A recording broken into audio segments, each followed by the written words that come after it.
સ્થાનિક સ્વરાજની ચૂંટણીની જાહેરાત થતાં જ વલસાડ જિલ્લાની 3 નગરપાલિકામાં તૈયારીઓનો ધમધમાટ શરૂ થઈ ગયો છે। વલસાડ, ધરમપુર અને પારડી નગરપાલિકાની ચૂંટણીને લઈને રાજકીય માહોલ ગરમાયો છે। હાલ આ ત્રણેય પાલિકામાં ભાજપનું શાસન છે, ત્યારે ભાજપ સત્તા જાળવી રાખવા જ્યારે કોંગ્રેસ પાલિકામાં ફરી કબજો જમાવવા પ્રયાસ શરૂ કરી દીધા છે। બંને પક્ષ ટૂંક સમયમાં જ ઉમેદવારોની પસંદગી કરી શકે છે। બંને પક્ષના નેતાઓ ચૂંટણી પહેલા જ જીતનો વિશ્વાસ વ્યક્ત કરતા દેખાયા।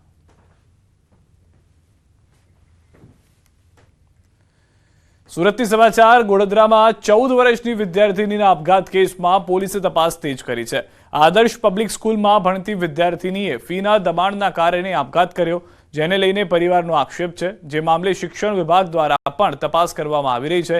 જો કે પોલીસ અલગ અલગ મુદ્દાઓ પર તપાસ કરી રહી છે। શાળાની કોઈ બેદરકારી સામે આવશે તો કાર્યવાહી કરવાની પોલીસે ખાતરી આપી છે। એમના કુટુંબીજનોના જે કોઈ આપઘાત સંબંધે જે કોઈ એમની રજૂઆતો છે, એમના જે કોઈ પાસા છે, એ તમામ પાસાઓની તપાસ કરી રહી છે અને આપઘાતનું ચોક્કસ શું કારણ છે એ સંદર્ભે એનું જે ચોક્કસ કારણ શોધવા માટે પોલીસ હાલ એની પાછળ લાગેલી છે અને થોડા સમયમાં એનો નિષ્કર્ષ આવશે। મહારાષ્ટ્રના પુણેમાં પાર્કિંગમાં ચોંકાવનારો અકસ્માત સર્જાયો, જેમાં કાર ચાલકની બેદરકારીના કારણે કાર પ્રથમ માળ ઉપરથી નીચે પડી। પહેલા માળે પાર્ક થયેલી આ કાર દિવાલને અડીને ઊભી હતી, ત્યારે કાર ચાલકે ભૂલથી રિવર્સ ગિયર પાડતા નીચે ધડાકાભેર પટકાઈ હતી, જે સમગ્ર ઘટના સીસીટીવી કેમેરામાં કેદ થઈ। તો દ્રશ્યોની અંદર આ સમગ્ર ઘટના જે છે તે જોવા મળી રહી છે। ત્યાં અન્ય એક વ્યક્તિ જે હતા તે પણ કામ કરી રહ્યા હતા। બીજી તરફ એક ગાડી પાર્કિંગમાં જઈ રહી છે અને ઓચિંતી ઉપરથી ગાડીમાં રિવર્સ ગિયર લાગી જવાને કારણે ચોંકાવનારો અકસ્માત થયો છે। કાર ચાલકની બેદરકારી કારણે આ ઘટના ઘટી હોવાની જાણકારી છે।